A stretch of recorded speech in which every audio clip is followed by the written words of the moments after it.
Oui, bonjour Alain Soral. Voilà, ma question est très simple. Est-ce que d'après vous, quand on est trop gentil, c'est à vie? Ou est-ce qu'en se faisant violence, ça se corrige? Voilà.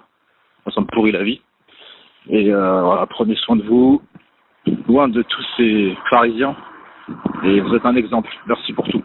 Oui, ça c'est une bonne question parce que contrairement à ce que ma légende noire fait circuler, moi je suis profondément un gentil au départ et tous mes problèmes sont venus de ma gentillesse.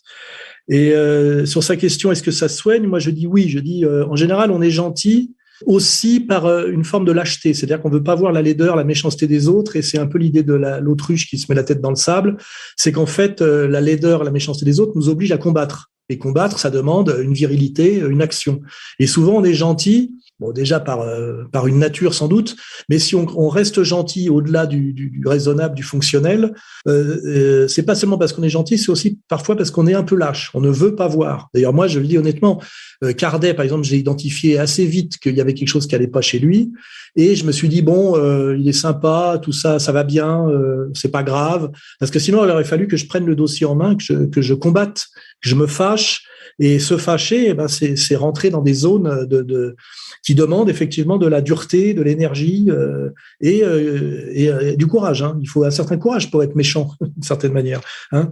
Et alors, le vrai problème, c'est quand on est gentil, c'est quand on le reste pathologiquement, c'est-à-dire de façon victimaire, au-delà de 35 ans. Moi, je pense que on a toutes les excuses, en gros, jusqu'à 35 ans pour un homme, parce qu'il faut dépasser l'Oedipe, il faut dépasser les déterminations qui nous dépassent un peu, familiales notamment, et puis après se construire soi-même, faire un travail d'auto-analyse. Et ce qui est inquiétant, c'est les gens qui continuent à commettre toujours les mêmes erreurs, que j'appellerais de gentillesse dans ce cas-là, au-delà de 35 ans. Après, je pense que c'est un peu foutu.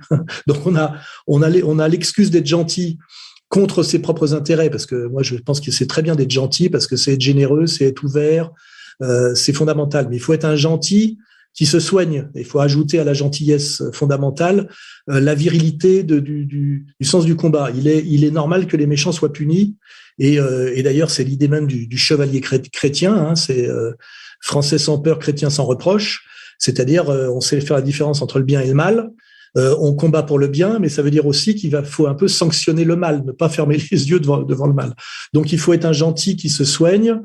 Et c'est un travail sur soi, un travail essentiellement d'ailleurs de virilité, de combativité. Et je vous dis, les gens qui restent pathologiquement gentils au-delà de 35 ans, c'est malheureusement, ça confine je dirais à la bêtise et à la faiblesse. Donc voilà, donc, je dirais ça. Moi, je suis un gentil. Il a fallu que je me soigne. Je l'ai fait. Les ennuis qui me sont arrivés par trop de gentillesse, c'est un peu de ma faute. C'est parce que j'ai voulu fermer les yeux, parce que j'ai pas voulu prendre le taureau par les cornes, qui est une bonne image. Hein. C'est dangereux de prendre le taureau par les cornes. On risque des coups de corne, quoi. Hein. Et ma conclusion, elle est là. C'est bien d'être gentil.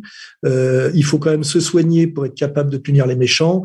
Et quand on est gentil au-delà de 35 ans, quelque part, ça n'est plus vraiment de la gentillesse. Ça peut s'appeler de la faiblesse. Voilà.